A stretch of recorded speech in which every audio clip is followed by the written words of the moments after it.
మానసిక సమస్యలు ఇది ప్రతి ఒక్కరిని వేధిస్తున్న భూతం. మెడిటేషన్ కుదరట్లేదు, ఆలోపతి పనికి రావట్లేదు, ఇంకా సైకాలజిస్ట్ ఇచ్చే ఎలాంటి కౌన్సిలింగ్లు, వాటికి అదనంగా ఇచ్చే ట్యాబ్లెట్లు, స్వామీజీలు ఇచ్చిన విభూతిలు, దేవునికి మొక్కిన మొక్కులు ఏవి పని చేయట్లేదు.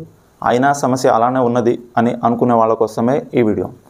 Anxiety, depression, bipolar disorder, post traumatic stress disorder, schizophrenia, neuro developmental disorders, attention deficiency syndrome, obsessive compulsive disorder, ఇలా చిన్న సమస్యని భూతద్దంలో పెట్టి చూస్తే పెద్ద రోగాలుగా తయారవుతాయి. ఒక్క మాటలో చెప్పాలి అంటే కేవలం మానసిక సమస్యలు. ఇంకా వేరే వేరే ఫిలాసఫర్స్ చెప్పే విషయాలు, పనిలో మునిగిపోండి, చేస్తున్న పని మీదనే ధ్యాస పెట్టండి, ఏకాగ్రతని పెంచుకోండి, ఎక్కువగా ఆలోచించకండి, ప్రతిదీ లైట్ తీసుకోండి, ఎవరి గురించి పట్టించుకోకండి, ఇలా ఇలా ఇలా ఇవి యూట్యూబ్లో వ్యూస్ పెంచుకోవడానికి మాత్రం మస్తు పనికొస్తాయి. అవి కుదరకనే కదా సమస్యలు వచ్చేవి. వీటన్నిటికీ ఏ వైద్యం 100% పనిచేయదు. ఎందుకంటే మనసు స్థానం మెదడు కాదు. దాని స్థానాన్ని వైద్యశాస్త్రం ఏదీ కనిపెట్టలేదు. ఖచ్చితంగా తూకం వేసి దాని స్థానాన్ని చెప్పే దమ్ము ఒక్క మన సనాతన ధర్మానికి మాత్రమే సొంతం. ఆంజనేయ స్వామికి జడవని భూతం లేదు, అగ్నికి ఆహుతి అవ్వని ఆహారం లేదు, బ్రహ్మచర్యానికి లొంగని రోగం లేదు. Stress happens only when the thing not happens the way we want, or we do not react the thing the way it has to be reacted. అనుకున్న పని మనం అనుకున్నట్టు జరగకపోతే మాత్రమే, లేదా స్పందించాల్సిన విధంగా మనం స్పందించకపోతే మాత్రమే ఒత్తిడి వస్తుంది. అదే ఒత్తిడి ఎక్కువ కాలం ఉంటే బుద్ధిమాంద్యం అంటే డిప్రెషన్. ఇంకా డిప్రెషన్ ఎక్కువ కాలం ఉంటే ఆత్మహత్యే ఔషధం అని కాలం చెల్లిన మనుషులు మనలో ఎంతమందో. గుర్తుంచుకోండి, ఆలోచనలు జీర్ణం అవ్వకపోవడమే అసలు అన్ని రోగాలకు కారణం. మన ఆలోచనలకు కేంద్రస్థానమైన మనసు నిలయం మనోమయ కోశం.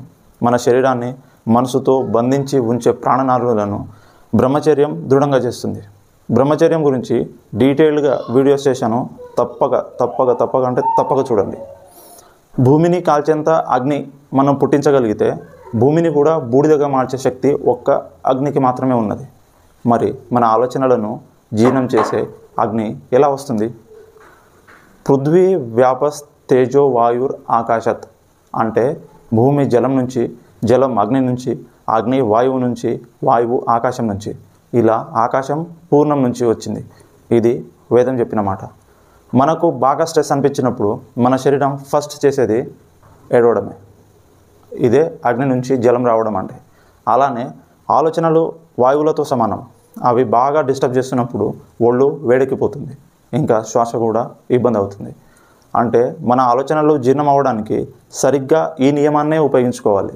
దానికి కావలసిన అగ్నిని మనం వాయువుల సహాయంతో పుట్టించగలిగితే ఇంకా మానసిక సమస్యలు అన్నమాట మనకి ఇంక ఉండదు. ప్రాణాయామ సాధన చేస్తున్నప్పుడు మనం తీసుకునే గాలిని కుంభించినప్పుడు ఒత్తిడికి గురి అయ్యి అగ్నిలా మారి మనోమయ కోశంలో ఉన్న మన ఆలోచనలను దహించి వేస్తుంది. భూతం అంటే గడిచిన కాలం.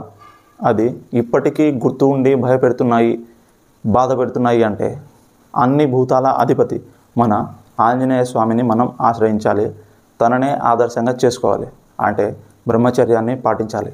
అలానే మనకు ఉన్న ప్రతి దేవుళ్ళు, వాళ్ళ పుట్టుకలు, వాళ్ళు చేసిన పనులు, వాళ్లకు మధ్య జరిగిన సంభాషణలు అన్నీ కూడా మనలో ఉన్న మంచిని పెంచేవే.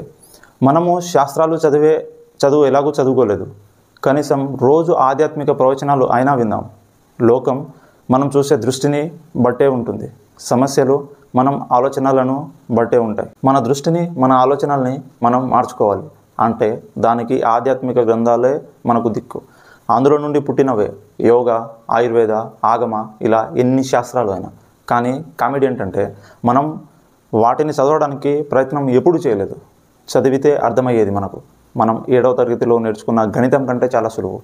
ఎందుకంటే అవి ఎప్పుడు మన ప్రకృతికి దగ్గరగా ఉంటాయి కాబట్టి. ప్రకృతికి అన్ని రోగాలకు ఔషధం ఇచ్చే శక్తి ఉంది. ప్రకృతికి మించిన ఔషధం మనకు ఇంకా ఎక్కడ ఉంటుంది? దేహం, దేశం, ధర్మం కాపాడే బాధ్యతల్లో నాతో పాటు మీరు పాలుపంచుకోండి. మీరు చేసే ఒక్క లైక్ 10 మంది వీడియోకి చూపిస్తుంది. అలానే షేర్ చేయండి, సబ్స్క్రైబ్ చేయండి. మీ సలహాలను తప్పకుండా కామెంట్ రూపంలో చెప్పండి.